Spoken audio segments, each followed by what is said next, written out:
everyone. My name is Angie Vishayanan, and I am the founder of Leg Up Legal. We provide a mentoring program that connects pre-law students to lawyers for mentoring so that they can learn more about the legal profession before they decide whether or not law school is right for them. And we started doing these Zoom meetups at the beginning of the COVID-19 pandemic to connect pre-law students, current law students, young lawyers, and experienced lawyers so that everyone can start to have a chance to interact with each other. I know I'm interacting with a bunch of people on LinkedIn, and I wanted a chance for all of us to be able to interact live. So we started doing these meetups so that you could all start meeting each other. So yeah, we want you to be engaged and interact with each other during this call. I'm really excited today to be introducing Emily Hirsekorn. She will be talking to you today about developing confidence in yourself and being able to communicate that so that you can be successful in your career. And I know that for a lot of people, that's really, really hard to do early on in your career. You know, when you're a young lawyer, when you're a law student, when you're a pre-law student, you always have this imposter syndrome. Like, I don't belong here. I don't have enough experience. I don't know enough about the legal profession. I know that that can be scary for a lot of people. So I think that this topic is really, really important for everybody to know that along the way, you can develop a sense of self that will, allow you and enable you to pursue the things that you are really passionate about in the future. But if you don't take the time to develop that sense of self, it may be really jarring for you as you enter the professional world. So I'll let Emily go ahead and take it away. And thanks for having me. This is really exciting. I've done some presentations recently with lawyers, and I love lawyers, and I really love this population. I really love working with law students. I've supported law students for years. And there are a lot of differences, like Angie was mentioning, when you're just coming in, imposter syndrome doesn't ever go away. So people at the top experience it too. I experience it. I'm sure Angie's shaking her head. Yeah, we all experience it to some extent. But oh my gosh, when you get into law school or you're applying and you're hearing, there's just a buzz, right? There's a buzz amongst all the students. Everyone's talking about, oh, I'm getting this job and I'm getting these grades. And so it really can hit hard. I love this idea of not only focusing on helping people with burnout or career concerns later in their career, but prevention, like building up resilience, building up your confidence early on so that you know what to do when things get tough. And when those thoughts start bubbling up, you have an idea of what to do with them and how to become solution focused and more forward thinking. Okay. So I'm going to share my screen. Hopefully this works. You all are going to tell me if it looks okay. Does that look okay? Thumbs up, not too funky. Okay, cool. Yeah, that's good. Okay, awesome. Don't mind the title. I can call these a million different things. So we're going to get into this presentation. Like Angie said, I want it to be interactive. So please feel free to shout out answers. I'll give you prompts here and there. As we go through it, and then we'll do questions and just have like a fun chat at the end. So I'd also encourage you to take some notes. I'm going to give you some ideas of things to be thinking about, and I would love for you to stay in touch with me. I also am a big fan of LinkedIn. You can stay in touch. Let's connect on LinkedIn, stay in touch that way. I'll share my email and contact information at the end. You can email me, but I would love to know how you're doing. I would love to know what's going on in your own confidence journey, because like Angie said, I want you to know you are not alone. I want to be here partnering with you along the way. All right. Good morning, everyone. Let's unmute for a minute. Everyone unmute. Can you do that? How are you this morning? Great. Perfect. Good. Doing good. Anxious, maybe. Okay. So tired. So Tired for sure. a lot of us are tired. Let's begin. Good morning, everyone. Good morning. Good morning. Good morning. Good morning. Okay, you can mute yourself. We're done. This is awkward. So I hate when people present and do that. I feel super uncomfortable and I don't like to respond. It's called a response thing. Why might I have done that if that's just not me? What do you think? Stepping outside your comfort zone. Okay, that's important. I like it. Why else?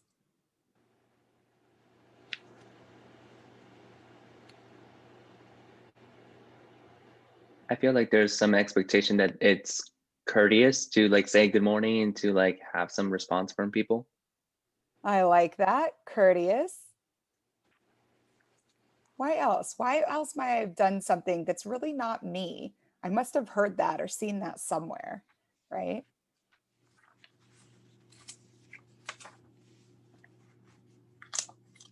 I have noticed a lot of big presenters start off their presentations like that or their programs like that.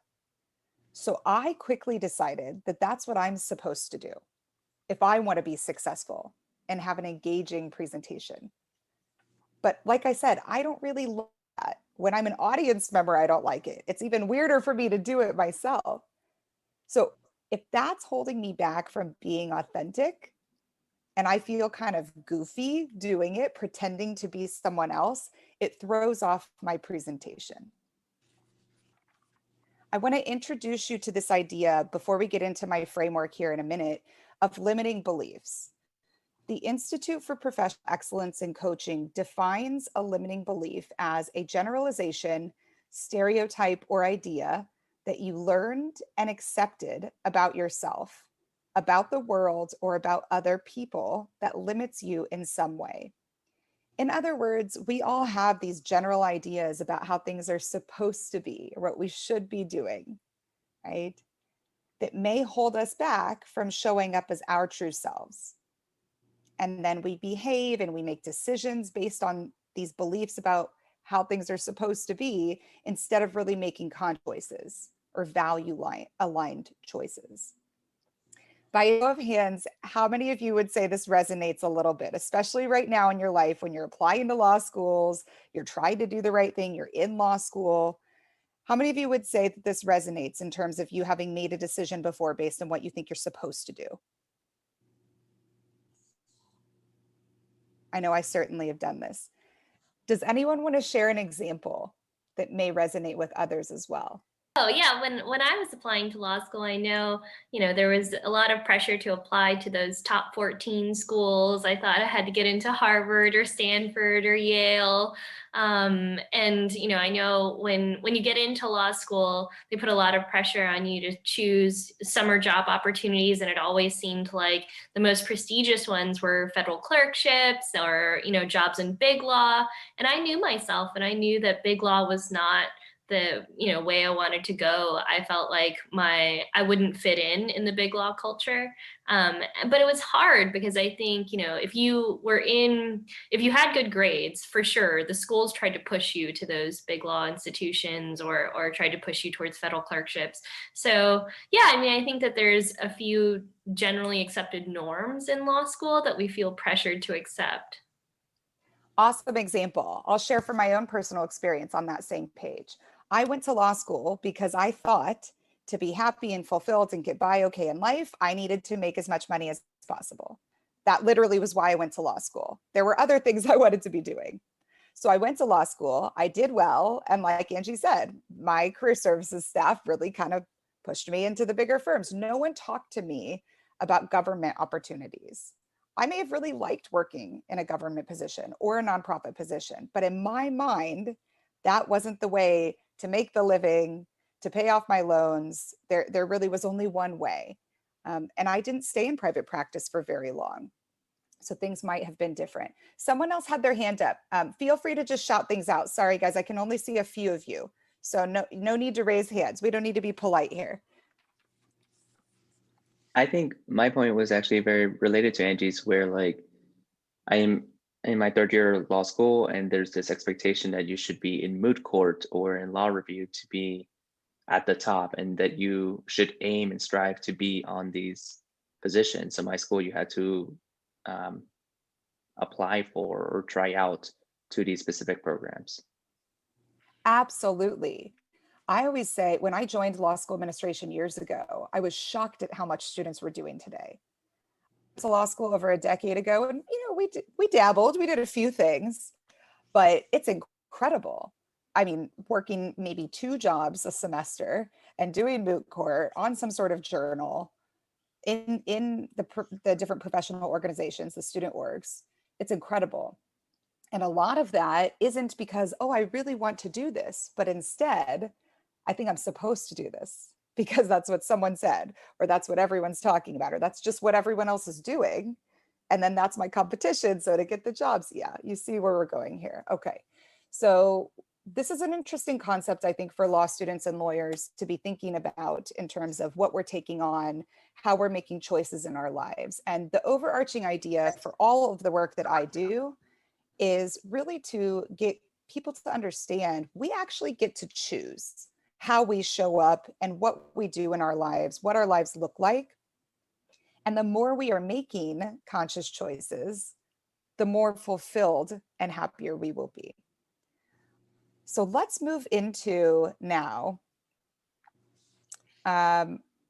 First, I'll tell you a little bit more about myself and then we'll move into the meat of it. So Angie gave me a great introduction. I'm a life and leadership coach for lawyers.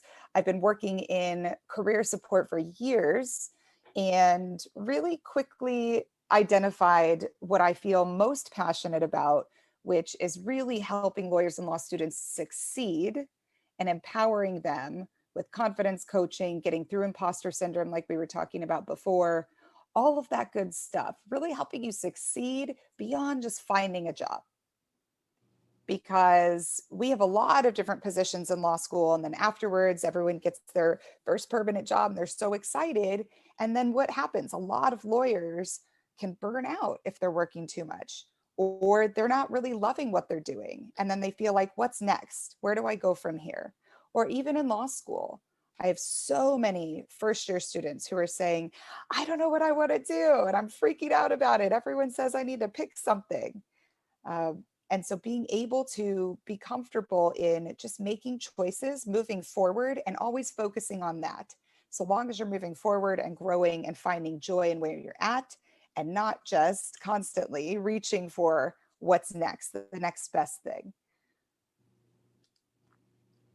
I also realized how many of us busy lawyers and law students are not having as much fun as we would like to have on our own terms. So my coaching practice combines career, life, and leadership to touch on all of these issues. So enough about me. Let's get back to it, dive in, and hear a little bit more from all of you. So why don't you tell me some ideas you have about what leadership looks like? Decision-making, good judgment. Do me a favor, if you can shout them out instead of use the chat, that would be awesome. Sorry, you guys, I'm just having trouble toggling between multiple screens. I would say confidence. Confidence. What do you mean by confidence? Well, usually, at least I've noticed that a lot of leaders tend to have confidence in what they're doing and what's their next step. So I see they carry that kind of common trait. Yeah, you look like you know what you're doing, right? Yeah. And your next step. And you're leading other people in that way because other people will follow and join you when you look like you know what you're doing. Awesome. What else? Courage. Courage. What do you mean by that? I mean, you're doing something, you're not following someone else, right? So you're doing something that you want to either start or lead some other people in, and that takes like empowering yourself to start doing something new, which takes courage. This is really interesting, folks, because I just did the same presentation to a group of mid-career lawyers, people with 10 to 15 years of experience. So senior counsel, in-house general counsel, and everything that group said related to others. So these are people who are in like management roles and they're thinking, how do I manage other people? What do I do with relation to other people? And the responses that you all are giving at really a different end of the spectrum is really related to yourself. And that's what we're talking about today. So I just want to highlight that. I think that's really important. That's the focus. So I like to think about leadership simply as influencing others. But as you all are pointing out, to be an empowering leader, you must first step into your own potential confidently You must know who you are, what you want, who you want to be, what you need, and how to get it. And with that, what I call self-mastery, you can then influence others in an empowering way. But the idea is leadership starts with you. You have to lead yourself first. So I feel like I'm starting off with this fabulously insightful group. I love that you're like one step ahead.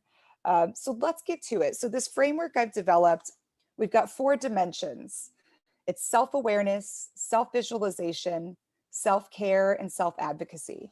And I like to use these metaphors. I've got these beautiful images in a workbook that I have for a group program I'm doing. But with self-awareness, we're in a forest, a dark forest. It's canopied all above you, all around you. You can't see out. So you're really starting at the bottom. Like, we don't know where we're going. We don't really know who we are. We really have to stop and do an assessment. When we get out of the forest, we're in this like big open field. So it's beautiful. You see the sunshine, you're excited, you're moving up.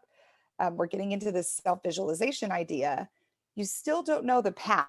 So at that point, you have to start thinking about, you have some better awareness of who you are, but you have to start thinking about where you want to go. Okay. You've got to have some idea. Let's set some goals so that you're always working towards something.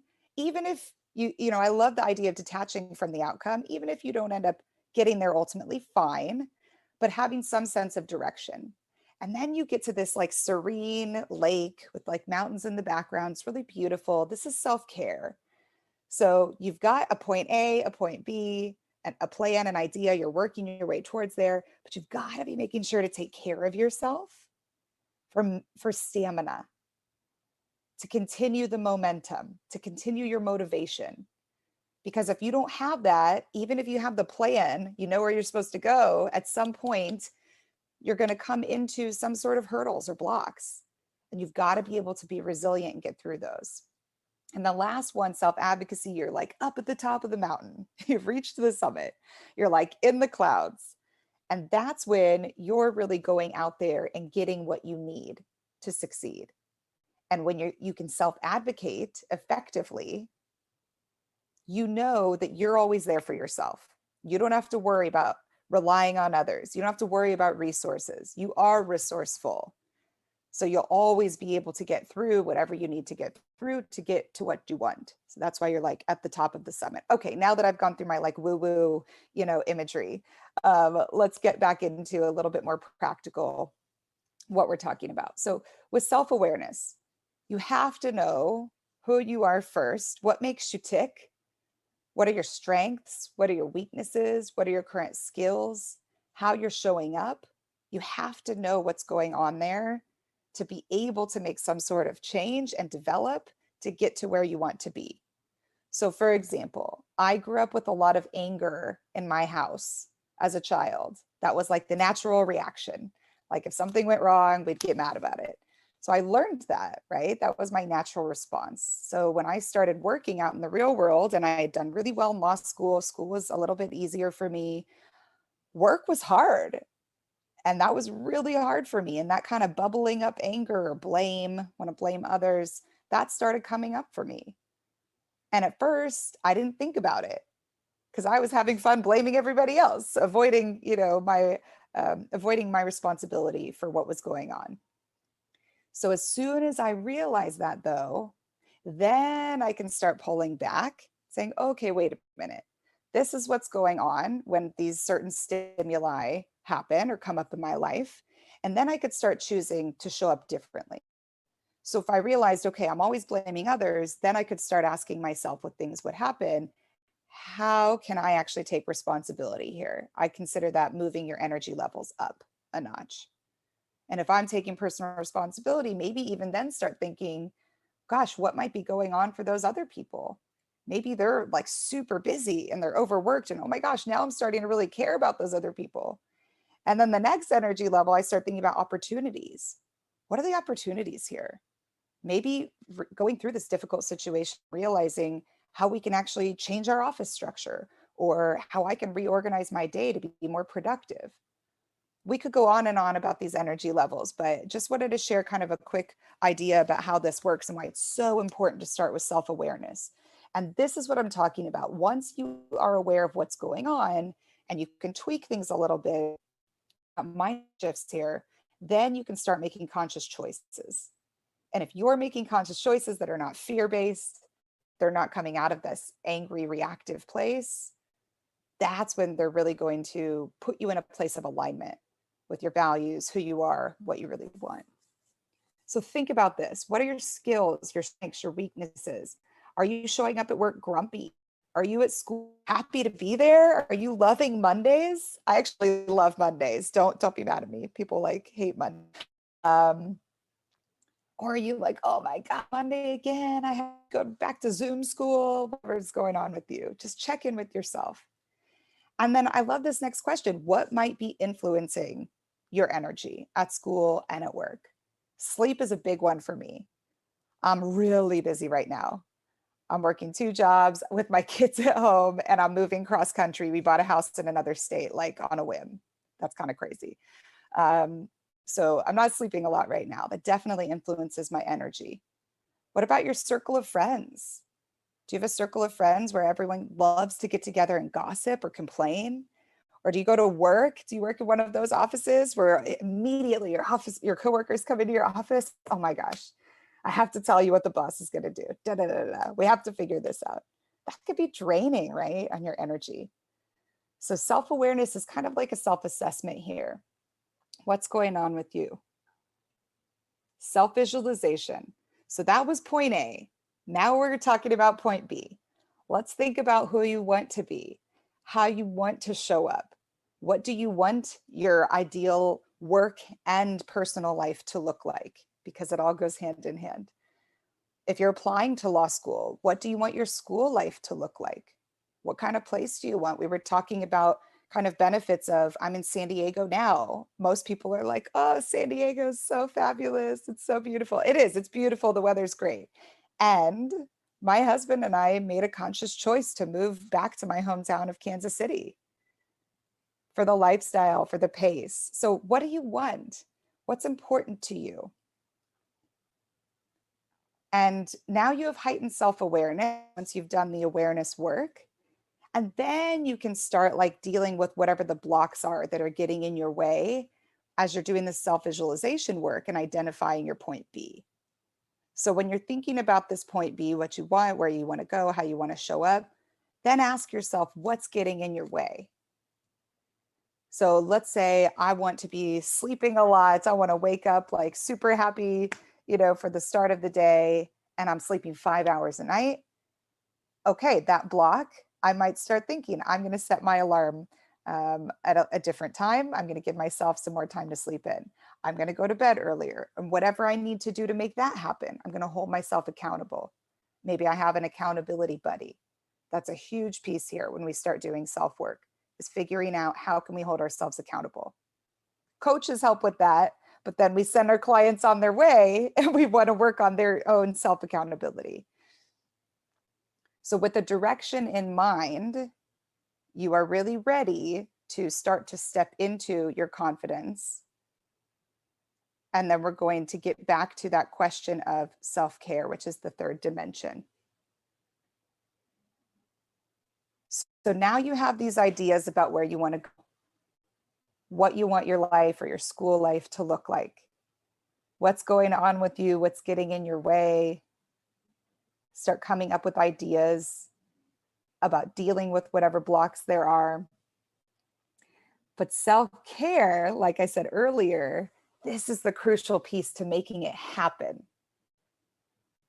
It can't happen if I'm down. Like I said, I'm not sleeping a lot right now, but here's the thing, this is temporary for me.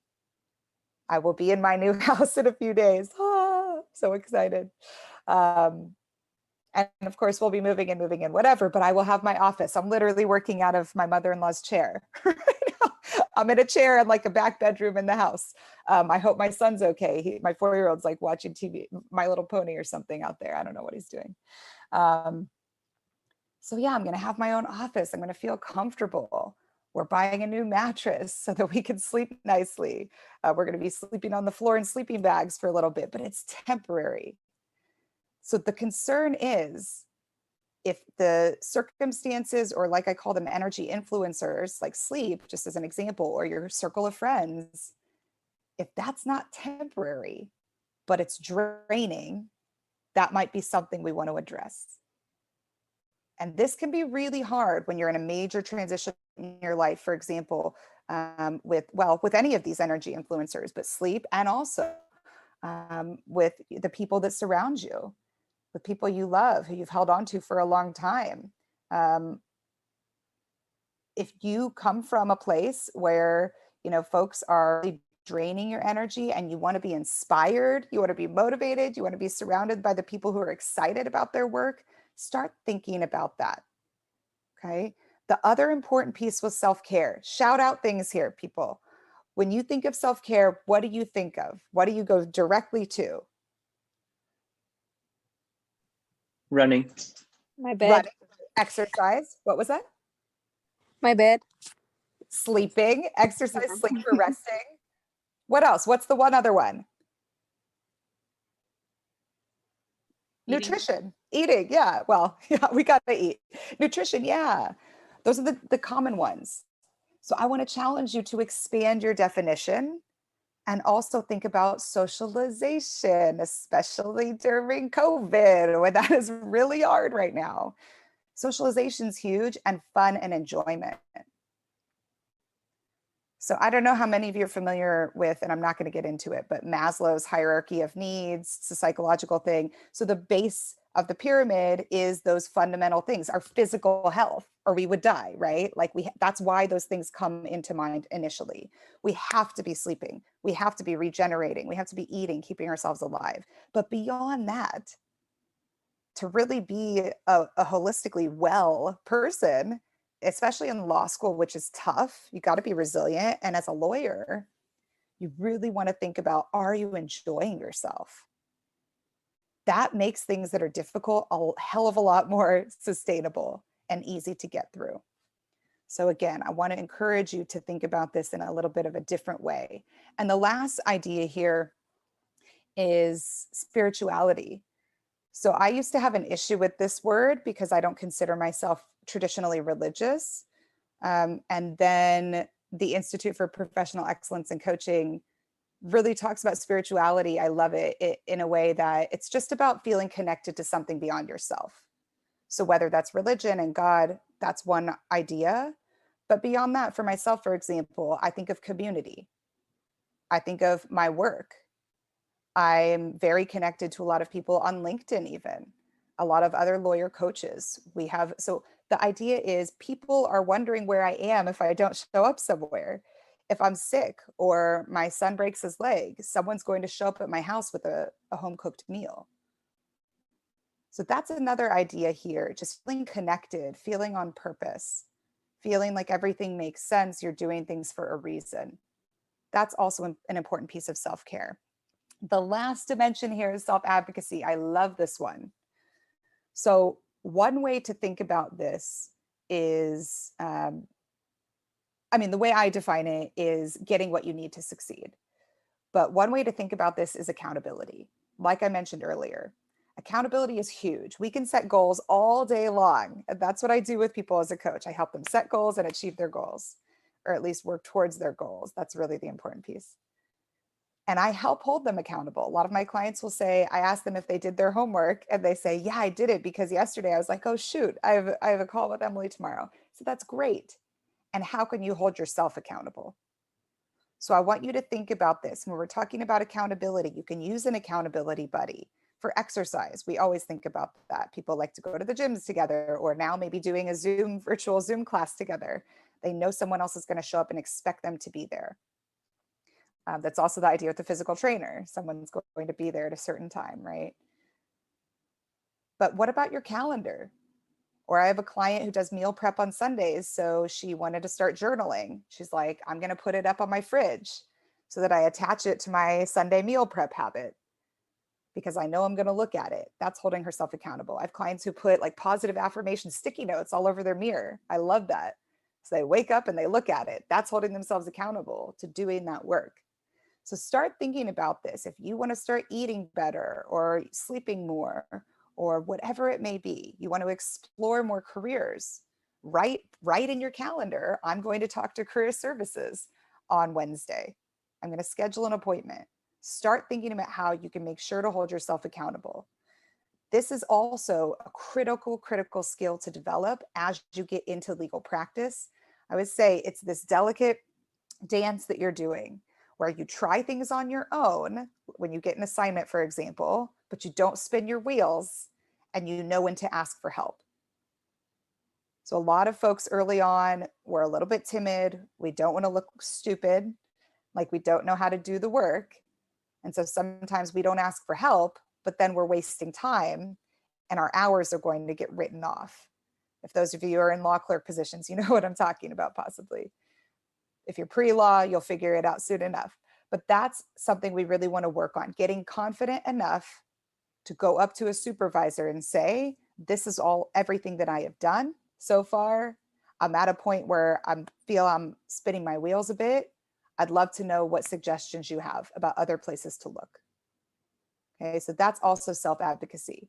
And at that point, when you feel like you've really got that down solid, that's when you can really be powerful, successful, and confident, because you don't worry about sitting back and waiting for other people to come to you and figure out your problems. You are solution focused. You're figuring them out on your own.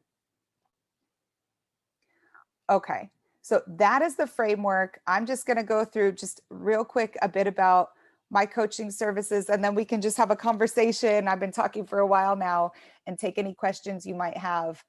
So I do one-on-one coaching. That's most of what I do right now. I also do team coaching if you're in an office environment, for example, or a student organization. I also do group coaching. So right now I am currently running a cohort of my Career Confidence for Emerging Women Lawyers group. And that is specifically for entry-level lawyers. So if you're graduating from law school, get in touch with me about one of our future cohorts.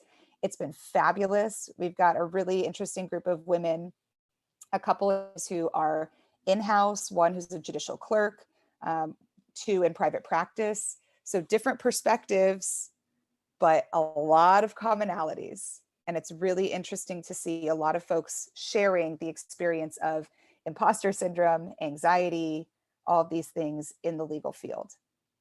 And we're working through in depth through this framework.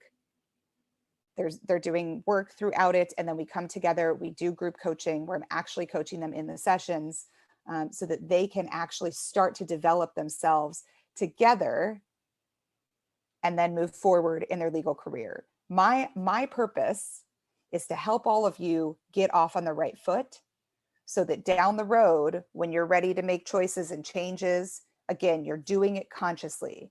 And it's not because you're run down, burn out, and miserable.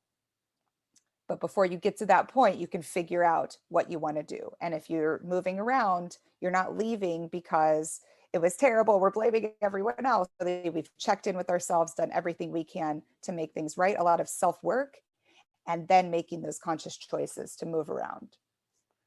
So if you're at all interested, I'm coaching about 6 one-on-one people at a time. I definitely have a wait list, so get in touch with me ASAP if you're interested. So a free discovery call through my website to join that wait list. And like I mentioned, orgs, I think, is an interesting spot too in terms of leadership coaching. So stay in touch. Please, please, please connect on LinkedIn. I would love to hear from you over time. And I think we're ready to stop sharing this screen and just chat. Thank you so much, Emily, for that presentation. It was so helpful. I would love to invite everybody to, follow you on LinkedIn, because she creates a ton of wonderful content for folks that are, looking to make pivots in their career. So definitely follow Emily. And yeah, if you guys have any questions, feel free to go ahead and jump on camera and ask away. I also forgot to mention, you can access a free guide that I have on these 4 dimensions on my website. So if you go on there, there should be a little pop-up. And then also if you scroll to the bottom of the screen, and that's going to give you basically an assessment that you can do, some questions to get you to start thinking about these ideas and actually a little bit of goal setting. Thank you. And I just have a link for your website in the chat box. So. Awesome, thank you. Yeah. So what questions do we have for Emily? Anybody? And it can be anything at all. Just to remind you, I have been a law school career advisor since 2014. So happy to chat about a variety of things today. Yeah, Emily, I know I've been coaching a lot of people on OCI questions lately because everybody's, in the middle of on-campus interviewing season. So I've had a lot of students always ask me, how do I market myself when I don't have a lot of experience? Maybe they came straight out of undergrad into law school. And what if you don't know what practice areas you're interested in? How do you sell yourself to the firms when you're not really sure what you want to do? Very good question. And like you said, very common question. Yeah, so I think a couple of things are going on there. One, going back to that idea of limiting beliefs. A lot of us come into law school, we see a few other people who have a lot of experience or have some legal experience. I also had none. And we start panicking. Like, okay, that's the bar. That's the standard. So I'm supposed to have that. I always talk to people about the idea of like destructive energy versus productive energy. There's nothing you can do about that. You can't change the fact that you came into law school without it. So it's destructive energy to sit there and worry. And it's basically anxiety based. So let's be productive and think about what we do have, focusing on what we do have, what makes us unique. So if you're going through OCIs, if you're really looking at the big firms, I think most of us are on the same page with them, really focusing on academic achievements. So of course, having that highlighted there, I mean, even in cover letters, really putting it right up front. A lot of people are not used to talking about themselves and we get super uncomfortable about it. I feel like I'm bragging. You have permission right now to do that a little bit. And I really think this speaks to the value of interview prep too. Obviously getting support with your cover letter and your application materials, but I think everyone at every stage of their career could benefit from interview prep. If I was interviewing for jobs right now, I would be consulting someone for interview prep because it's a different story at every stage. So like you're talking about, if you're just coming in, let's say a first year student just coming in and that's your nerves, it's really about not having any legal experience before law school, you should deal with your nerves and then get help to focus on moving forward what you do have. If you're a second year student, then you can focus on your academic achievements. Here we don't have much. You might have a little bit from your first semester, but you've got to have another story. And then if we're talking public interest folks, government folks, these other types of jobs, small firms too, if you want to work like plaintiffs work, different things like that, workers' rights, it's all about your story. That's what matters. So who you are, what you want to do, why you want to do it. People are always talking about your why, and it's so important. And I love going through this exercise with people. Let's just try it. Roberto, you look like you want to play. So let's play for a minute, okay? Okay. Tell me Sure. what you want to do with a law degree. Sure. I want to work at a large law firm. And so I have done a lot of things during my law school career to put myself in the best position to do that when I graduate. Okay, great. Why do you want to work at a large law firm?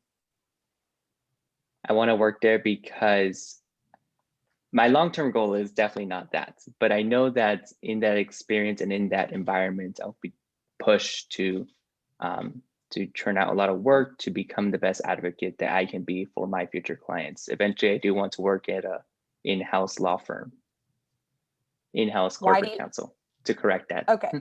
Yeah. I know what you're saying. Why do you want to work in-house? I think that, oh man, you're really pushing me here. Yeah, I think what I desire is to be challenged in my legal work while also having some semblance of family life. And from what I gather in my network and conversations that I've had, finding the correct corporation to do legal work allows for that, for me to balance those two things. Okay. So we had to ask a couple of times, but Yes. now we're seeing that's your real why, right? That's really why you want to do that work. You want to have balance in your life, but you also want to have challenging work. And that bit can also be applied to the original goal of the bigger firms. So when I asked you about the bigger firms, and look, we're just having a conversation. We weren't doing formal course. interview prep, but you told me you want to work at a big firm basically so that it can get you to go in-house, right? Yes. But the reason that you want to be in-house, or one of the reasons that you want challenging work, you can use that in your interviews for the big firms. You want challenging work. I often am feeding people these ideas about getting to work with interesting clientele, high profile clientele. Students are like, oh, I never thought of that. Well, yeah, of course. There are reasons that we want to work in big law other than just make a lot of money and have a big fancy name on our resume, right? But we have to dig deeper. You just have to keep asking yourself. Sometimes I ask my clients why 4 times. I think I got 3, so yeah, and it's probably good. I could have kept going, but for brevity, for the sake of this conversation, we cut it a little bit short. But you get the idea that digging into this stuff, really, really thinking deeply about what's going on with us, why we want what we want, that can actually help you with your interview prep. I'm glad you brought that up, Angie. That went in a little bit of a different direction, but I mean, I think for interviewing prep, I know what always surprises me is when I ask students, like, what did you do to prepare for your interviews? They're like, oh, well, I researched the firm. I researched the person that I'm going to talk to. And I'm like, okay, how much time did you spend looking inward at yourself and preparing, what you were going to say about yourself? And they're like, well, I mean, I took a look at the questions, thought through them. That's it. And I'm like, okay, so that took all of how long? And they're like, maybe 30 minutes. And I'm like, no. The hardest thing to do is to talk about yourself, right? I mean, and don't make any mistake about it. An interview is an oral presentation, and it's an oral presentation about the hardest topic in the world, yourself. And just like any other oral presentation, you have to prepare for it. We go into oral arguments, thinking like that we have to prepare, months in advance. In an interview situation, you have to prepare long in advance too. You can't just go in there and wing it and expect things to go well. And I'm always shocked at how many students spend so much time researching the firms and researching, where they're going to be interviewing, and not really spending enough time crafting their own story. So I think I 100% agree with that. And I think part of it is don't even the questions ourselves, which again is why my profession exists. I mean, we just ask questions. And a coach is giving advice. So the idea is I'm asking you why, I'm getting you to figure out what's really going on and why on the surface, because in mind, if you're like you're doing, or like you're talking about, if you're doing that superficial and you're just like, yeah, I've got a response to these questions, but not like let's dig into some emotion even. And then when you go and present yourself and you've already sold yourself, that's when you can really sell someone else. That's when you can really have a connection with other people. I mean, I've always been a storyteller. I've always been a little bit loud and dynamic and talked with my hands and told stories. And I think for me, I never thought about it until recently, but that really 100% is why I was successful in interviews. And that's something I try to work with students on now, is I believed in what I was saying. It was important coming from Kansas. And then I came out to California. I wanted a big fancy job because I wanted to be successful independently. I wanted to work with high profile clients. And I always knew that I was destined to do that, that I was capable. But I had to believe that to be able to share that message. And I have a lot of students, I mean, I might ask them a question and they answer it and it sounds like a question. And I always say, wait, was that a question? Do you believe that? Yeah, and I also have students who go the complete opposite route, where they write out every single, response to every single common interview question. They write it all out and they're like, okay, that's it. I'm done. I've written it out. And I'm like, okay, now say it out loud. Does it still sound the same to you when you say it out loud? Is it easy for you to say out loud? You know, once you say those things out loud, you'll see like, oh, okay, I don't want to say this word because it sounds forced, and I want to replace it with this word. I want to emphasize these things. These are the most important parts of my story. As you hear it out loud, you'll play with it a little more, and you'll get more Yes. comfortable with what your story really is. And then I always tell them, I'm like, don't just practice on your own. Go practice with somebody that knows you really well to start off with, because they're going to be able to say, oh, hey, you know, that was a good response, but didn't you also do this other thing that I think that would make for a better response?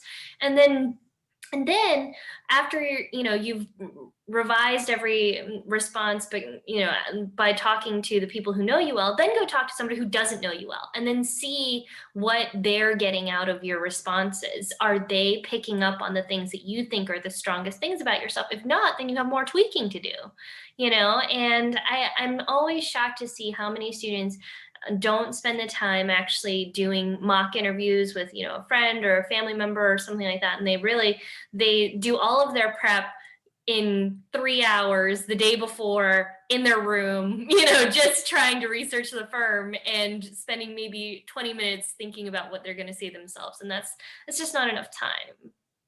It's a brilliant strategy. I really do. I think feedback from different is incredibly important. What was also coming to mind is how many times I do interview prep with someone and they give me an answer to a question, and it's a little bit robotic, it's a little bit monotonous, it's a little bit boring for a lot of emotion.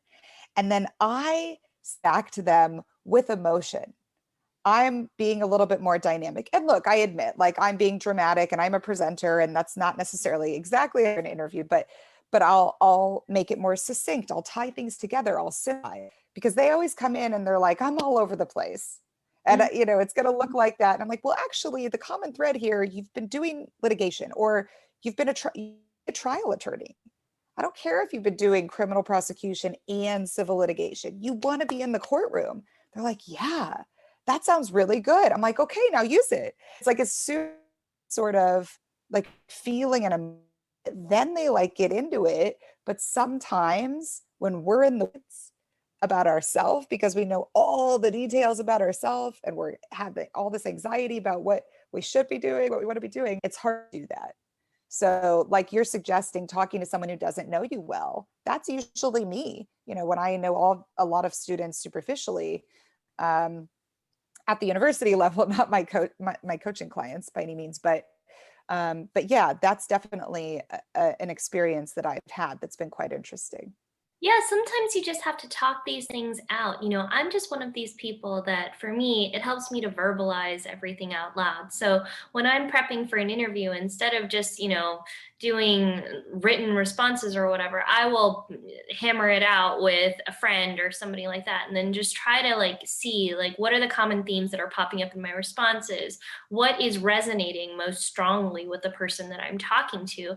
I think when you walk into an interview, you probably have a handful of 10 to 15 really strong stories about yourself of things that you've done in the past, but you need to know which of those stories are the strongest, which ones create the most impact, which ones resonate the most with people, which ones build rapport with people. And you want to serve those stories up first, and then the weaker things, the things they're going to ask, but is probably the weaker stuff. Maybe you don't have experience or in that area, or maybe your grades aren't that good or whatever. You want to make sure that you can pivot out of those topics, back to the things that make you a strong candidate. So, it's really playing with your responses and playing with the emphasis and playing with, who you are as a person, and trying to really tease out the things that you're really passionate about in your responses. And, I think that so many students, they focus so much on, I guess, what is the interviewer going to ask me? What are they going to ask me? And I'm like, well, the best interview candidates know that you're actually in charge. You're driving that boat. So you should be able to serve up responses that pivot that interviewer wherever you want them to go.